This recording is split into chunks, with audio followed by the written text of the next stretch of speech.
पाप की जड़। राजा चंद्रभान ने एक दिन अपने मंत्री शूरसेन से पूछा कि पाप की जड़ क्या होती है। शूरसेन इसका कोई संतोषजनक उत्तर नहीं दे पाया। राजा ने कहा, इस प्रश्न का सही उत्तर ढूंढने के लिए मैं तुम्हें 1 माह का समय देता हूँ। यदि दी गई अवधि में तुम सही उत्तर नहीं ढूंढ सके तो मैं तुम्हें मंत्री पद से हटा दूंगा। राजा की बात सुनकर शूरसेन परेशान हो गया। वह गांव-गांव भटकने लगा। एक दिन भटकते भटकते वह जंगल जा पहुंचा। वहां उसकी नजर एक साधु पर पड़ी। उसने राजा का प्रश्न उसके सामने दोहरा दिया।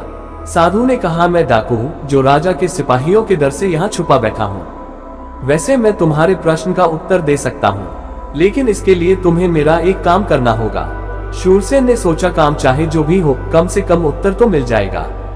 उसने डाकू के बात के लिए हामी भर दी।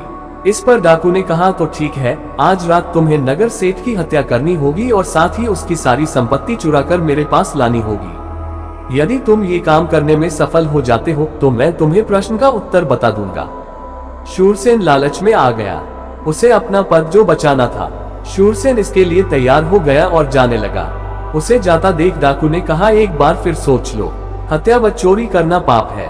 शूरसेन ने कहा, मैं किसी भी हाल में अपना पद बचाना चाहता हूं और इसके लिए मैं कोई भी पाप करने के लिए तैयार हूं। ये सुनकर डाकू ने कहा, यही तुम्हारे सवाल का जवाब है। पाप की जड़ होती है लोभ। पद के लोभ में आकर ही तुम हत्या और चोरी जैसा पाप करने के लिए तैयार हो गए।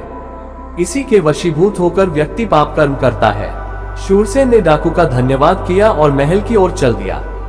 दूसरे दिन राजदरबार में जब उसने राजा को अपना उत्तर बताया तो राजा उसकी बात से प्रसन्न हो गया। उसने मंत्री को ढेर सारे स्वर्णाभूषण देकर सम्मानित किया।